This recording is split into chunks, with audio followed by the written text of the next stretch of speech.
قرآن کو بغیر تجوید کے پڑھتا ہے وہ گناہ گار ہے. لِأَنَّهُ اعوذ باللہ من الشیطان الرجیم.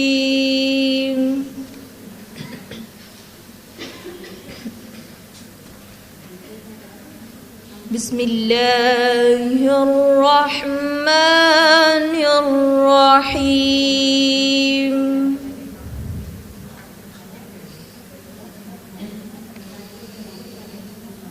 تبارک الذی بیدہ الملک وہو علی کل شیء قدیر.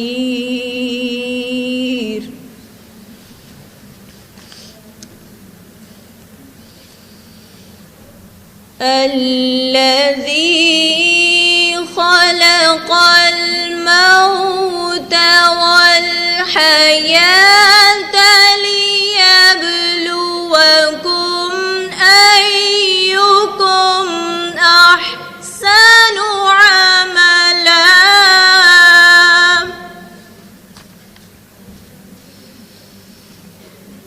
وهو العزیز الغفور.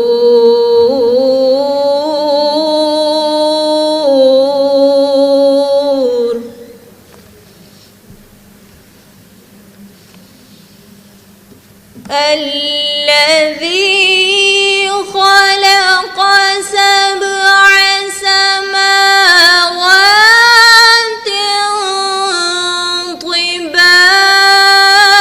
طباقا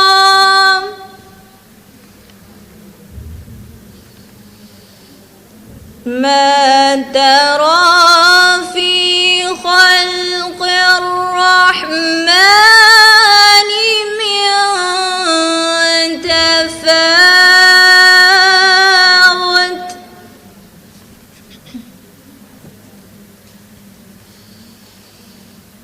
فارجع البصر هل ترى من فطور.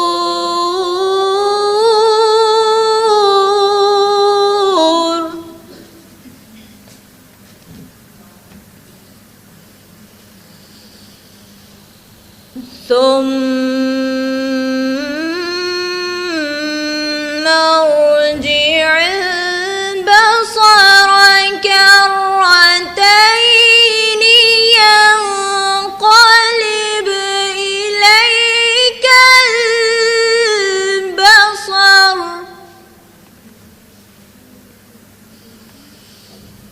إليك البصر خاسئا وهو حسير.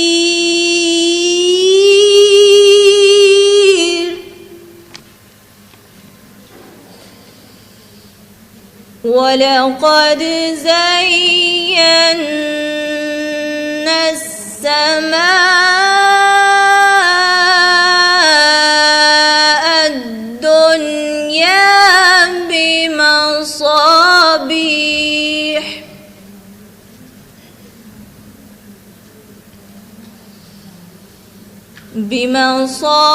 بمصابيح وجعلناها رجوما للشياطين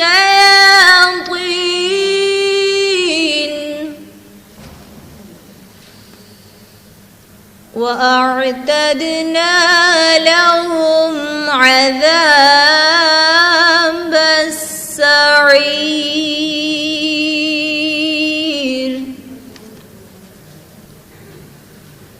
صدق اللہ العظیم. نگاہ لطف کے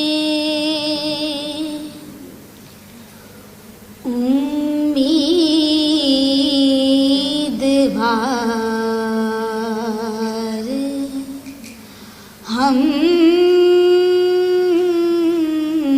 بھی ہیں لیے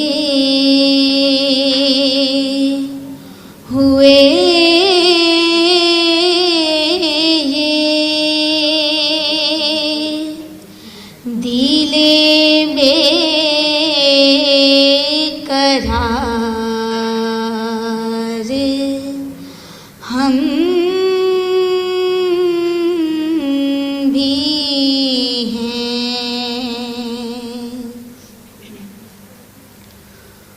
جو سر پہ رکھنے کو مل جائے نالے پاک کے حضور،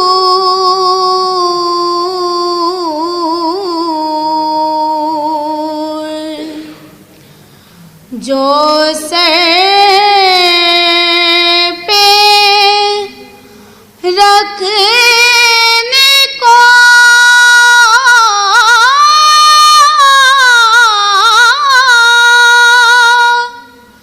مل جائے نالے پاک کے حضور،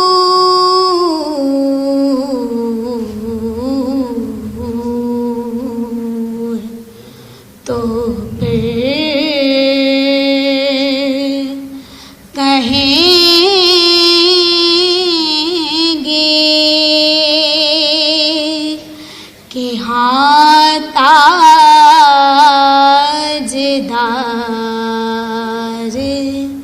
ہم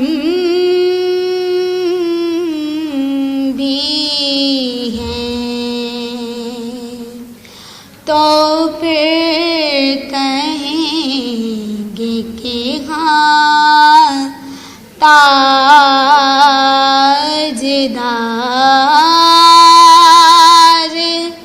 ہم بھی ہیں،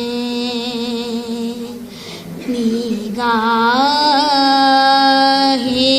لطف کے۔ علم التجوید کے حوالے سے اللہ تعالیٰ قرآن مجید میں ارشاد فرماتے ہیں، وَرَتَّلْنَاهُ تَرْتِيلًا، ہم نے قرآن کریم کو بذریعہ جبرائیل نبی صلی اللہ علیہ وسلم کو ترتیل کے ساتھ پڑھ کے سنایا ہے۔ یعنی قرآن کریم جو ہے اللہ تعالیٰ نے جبرائیل امین کے ذریعے نبی صلی اللہ علیہ وسلم تک جو ہے اس کا نزول ترتیل سے ہوا ہے۔ اور ایک جگہ پہ اللہ تعالیٰ فرماتے ہیں وَقُرْآنًا فَرَقْنَاهُ لِتَقْرَأَهُ عَلَى النَّاسِ عَلَى مُقْسِمٍ، اے حبیب ہم نے یہ قرآن کریم آپ کے اوپر قرآن جو نازل کیا ہے آہستہ آہستہ ترتیل کے ساتھ نازل کیا ہے، تاکہ آپ لوگوں کو قرآن کریم جو ہے وہ ترتیل کے ساتھ پڑھ کر ٹھہر ٹھہر کے پڑھ کے سنائیں۔ اور سورہ مزمل میں اللہ تعالیٰ رسول اللہ کو حکم دیتے ہیں وَرَتِّلِ الْقُرْآنَ تَرْتِيلًا، اے حبیب آپ قرآن کریم جو ہے وہ ترتیل کے ساتھ اس کی تلاوت کیجیے۔ حضرت علی سے پوچھا گیا کہ ترتیل سے کیا مراد ہے، تو حضرت علی نے جواب دیا ہوا تجوید الحروف و معرفت الوقوف، یعنی ترتیل سے مراد یہ ہے کہ یہ حروف کی تجوید اور قرآن کریم کی آیات کی تلاوت میں ہم نے کہاں وقف کرنا ہے اس کی معرفت ہے۔ ٹھیک ہے، اب آپ سوچئے کہ یہ جو ہوا تجوید الحروف، ترتیل کیا ہے کہ حروف کی تجوید ہے۔ تجوید کا کیا معنی ہے کہ حروف کو، یہ قرآن کریم کے جو حروف ہیں، حروف تہجی الفابیٹ جو ہیں یہ 29 ہیں، ٹھیک ہے، اور ان کے 17 مخارج ہیں، یعنی جن مواقع سے یہ حروف ادا ہوتے ہیں وہ 17 ہیں۔ یہ باقاعدہ ایک سائنس ہے، ایک نالج ہے کہ قرآن کریم کی آیات کی تلاوت میں جو ہم نے یہ الفاظ ادا کرنے ہیں، ان الفاظ کو، ان حروف کی ادائیگی کا یہ ایک باقاعدہ یہ ایک نالج ہے، یہ سائنس ہے۔ اب اس کی اہمیت کا اندازہ آپ یہاں سے لگائیں کہ یہ ترتیل وَرَتَّلْنَاهُ تَرْتِيلًا وَرَتِّلِ الْقُرْآنَ تَرْتِيلًا وَقُرْآنًا فَرَقْنَاهُ، یہ ترتیل کا جو لفظ ہے اللہ تعالیٰ نے اس کو اپنی طرف منسوب کیا ہے کہ ہم نے قرآن کریم جو ہے وہ نبی صلی اللہ علیہ وسلم تک جو ہے وہ ترتیل سے پہنچایا ہے، ٹھیک ہے. تو یہاں سے اور پھر حضرت علی کے قول سے بھی ہماری رہنمائی ہوتی ہے. تو اس کی اہمیت جو ہے وہ اس قدر زیادہ ہے. دیکھیں اس وقت جو ہماری صورتحال ہے کہ مسلمان ہر جگہ پٹ رہا ہے، اس کی وجہ کیا ہے کہ رسول اللہ صلی اللہ علیہ وسلم کا فرمان ہے ان اللہ یرفع بہذا الکتاب اقواما، اللہ تعالیٰ اس قرآن کی بدولت جو ہے قوموں کو بلندیوں پہ سرفراز کرتا ہے. ان اللہ یرفع بہذا القرآن اقواما ویضع بہا آخرین، اور جو لوگ اس کتاب کو پس پشت ڈالتے ہیں اللہ تعالیٰ جو ہے وہ ان کو جو ہے وہ پھر ویضع بآخر ان کو گمراہی کے اندھیروں میں جو ہے وہ دھکیل دیتا ہے. اب آپ کے ذہن میں یقیناً یہ خیال پیدا ہوا ہوگا کہ یہ جو امریکہ یورپ جو ہیں یہ سائنس اینڈ ٹیکنالوجی کی بلندیوں پہ ہیں، تو اس حوالے سے یہ تو ایک الگ بحث ہے. اس کے بارے میں صرف آپ کے سامنے اتنی گزارش پیش کروں گی کہ علامہ اقبال کہتے ہیں کہ جو امریکہ یورپ کی جو سائنٹیفک ان کی جو اصل ہے نا، ان کے نالج کی جو اصل ہے، اس کا انر کور جو ہے وہ قرآنی الاصل ہے. یعنی قرآنی الاصل سے مراد کہ انہوں نے قرآن کی جو ریسرچ، قرآن جو ہمیں کہتا ہے افلا یتدبرون افلا یعقلون، کیوں نہیں تم تدبر کرتے، کیوں نہیں تم غور و خوض کرتے، کیوں نہیں تم عقل سے کام لیتے. تو یہ چیز جو ہے نا یہ قرآنی الاصل ہے، ٹھیک ہے.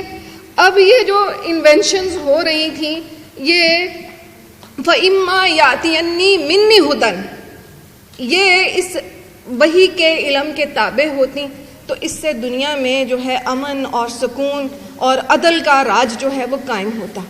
چونکہ یہ علم جو ہے وہ فَإِمَّا يَأْتِيَنِّي مِنِّي هُدًى علم وحی سے محروم ہے، تو لہٰذا یہ دنیا کے لیے جو ہے نا امن و سکون کی بجائے یہ فساد کا باعث بن رہا ہے. یہ ایک الگ بحث ہے. اس وقت جو ہم گفتگو کر رہے ہیں وہ علم التجوید کے حوالے سے کر رہے ہیں.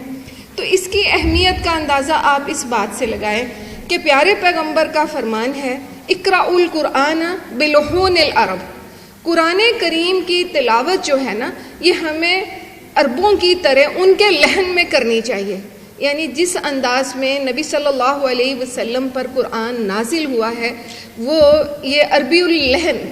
تو جب تک قرآن جو ہے یہ اس کی تعلیم، اس کی تلاوت جو ہے یہ عربوں کی حد تک رہی ہے تو اس وقت تک اس کے تلاوت میں کوئی عیب نہیں آیا. لیکن جیسے ہی پھر فتوحات کا آغاز ہوا ہے اور اسلام جو ہے پوری دنیا کے لیے ہے، تو پھر لوگوں نے جب ان کو اپنی اپنی لینگویج کے لہجے میں پڑھا تو پھر اس وقت جو ہے یہ اس کی تلاوت میں، جیسا کہ اب ہمارے ہاں یہ ہمارے بچوں کی تلاوت سے ہی پتہ چل رہا ہے کہ اس میں کتنی غلطیاں ہیں. اس کی وجہ کیا ہے کہ ہم یہ جو ایک نالج ہے، ایک باقاعدہ یہ سائنس ہے، یہ جو حروف ہیں ان کے مخارج ہیں، پھر ان کو پر پڑھنا ہے، باریک پڑھنا ہے، ان میں جو قواعد التجوید ہیں ان سے ہم نہ بلد ہیں. اگر میں آپ کے سامنے اس کا ذکر کروں گی تو اکثریت اس سے ناواقف ہے. تو ضرورت اس بات کی ہے کہ پہلے ہمیں یہ نالج حاصل کرنا چاہیے اور یہ ضروری ہے. قرآن مجید کا صحیح سمجھنا جو ہے نا ان اللہ یرفع بہذا الکتاب اقواما، جب ہم اس کتاب کے مطابق، اس کی اصل روح کے مطابق عمل کریں گے تو اللہ تعالیٰ ہمیں سربلندیاں عطا فرمائے گا.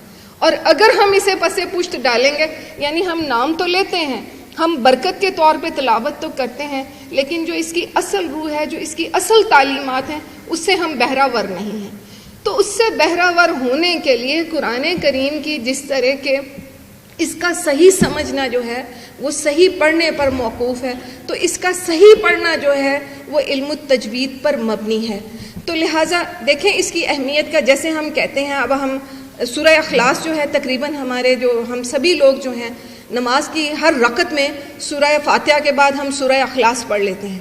اب آپ سوچیں کہ جب ہم کہتے ہیں قل هو اللہ احد، قل یہ کاف دو نقطوں والا ہے، اس کی ادائیگی جو ہے ہمارے تھروٹ کے یعنی جو ہے یہ ڈیفرنٹ وے سے ہے. اور اگر اس کو ہم کاف کشف والے میں پڑھیں کل، دیکھیں آپ میری آواز پہ غور کریں، قل اور کل کتنا فرق ہے. قل هو اللہ احد کہہ دو اللہ ایک ہے، اور اگر اس کی ادائیگی کاف کشف والے سے ہو کل ہو اللہ احد، تو اس کل کا کیا معنی ہے؟ کھا لو اللہ ایک ہے، نعوذ باللہ معاذ اللہ استغفر اللہ۔ اس طرح کی ہم بڑی سنگین غلطیاں کرتے رہتے ہیں، تو ضروری ہے کہ ہم قرآن کریم کو تجوید کے ساتھ پڑھیں۔ اور اس ضمن میں علامہ جزری ہیں، امام القراء علامہ جزری ہیں، ان کی ایک ربائی جو ہے وہ ہمیں اس اہمیت کا احساس دلاتی ہے۔ وہ فرماتے ہیں وَالْأَخْذُ بِالتَّجْوِيدِ حَتْمٌ لازم، تجوید کا علم حاصل کرنا حتمی اور لازمی ہے۔ مَن لَّمْ يُجَوِّدِ الْقُرْآنَ آثم، جو قرآن کو بغیر تجوید کے پڑھتا ہے وہ گناہ گار ہے۔ لِأَنَّهُ هَكَذَا إِلَيْنَا مِنْهُ وَصَلَ، کیونکہ اللہ تعالیٰ نے بذریعہ جبرائیل امین جو ہے وہ نبی صلی اللہ علیہ وسلم پر وہ جس طریقے سے نازل کیا ہے، ہمیں قرآن کریم کی تلاوت جو ہے وہ اسی طریقے سے کرنی چاہیے۔ تو یہ جو چیز ہے، یہ قرآن اللہ کا کلام ہے، اور ہماری دنیا و آخرت کی کامیابی کا انحصار جو ہے یہ کلام اللہ پر ہے۔ تو ہماری کلام اللہ کی تلاوت جو ہماری اصل ہے، مسلمان ہونے کی ایز اے مسلم جو ہماری اصل ہے، اس سے ہماری اس قدر بے اعتنائی ہے، تو سوچیں پھر حال تو پھر وہی ہے نا جو ہونا چاہیے۔ نعوذ باللہ معاذ اللہ استغفر اللہ۔ میں معذرت کے ساتھ کہ آپ کو یہ دکھ ہو رہا ہوگا، لیکن حقیقت یہی ہے، ٹھیک ہے؟ تو اس بارے میں ہمیں غور و فکر کرنا چاہیے، اور ہمیں کانشیس ہونا چاہیے کہ ہمیں قرآن کریم جو ہے وہ تجوید کے ساتھ پڑھنا چاہیے۔ اور یہ علم جو ہے دنیاوی علوم کے لیے، یعنی ہمارے دین میں دین دنیا الگ نہیں ہے، ٹھیک ہے؟ ہماری دنیا ہی دین ہے۔ ہم دنیا میں رہیں گے تو دین کو نافذ کریں گے، اگر ہم دنیا چھوڑتے ہیں تو دین کہاں نافذ ہوگا؟ دین کے سارے احکامات جو ہیں وہ دنیا کے لیے ہیں، اور اللہ کا کلام جو ہے یہ ہماری دنیا کو بہتر بنانے کے لیے، ہماری دنیا اور آخرت کی کامیابی جو ہے وہ اسی میں ہی مضمر ہے۔ تو ہمیں اس کے لیے کانشیس ہونا چاہیے کہ جیسے ہم دوسرے علوم کے لیے توگ و دو کرتے ہیں، ہمیں قرآن کریم کی تلاوت اور اس کے سمجھنے کے لیے بھی جو ہے وہ ہمیں ایز اٹ از، یعنی بلکہ اس سے بڑھ کے جو ہے وہ ہمیں اسٹرگل کرنی چاہیے۔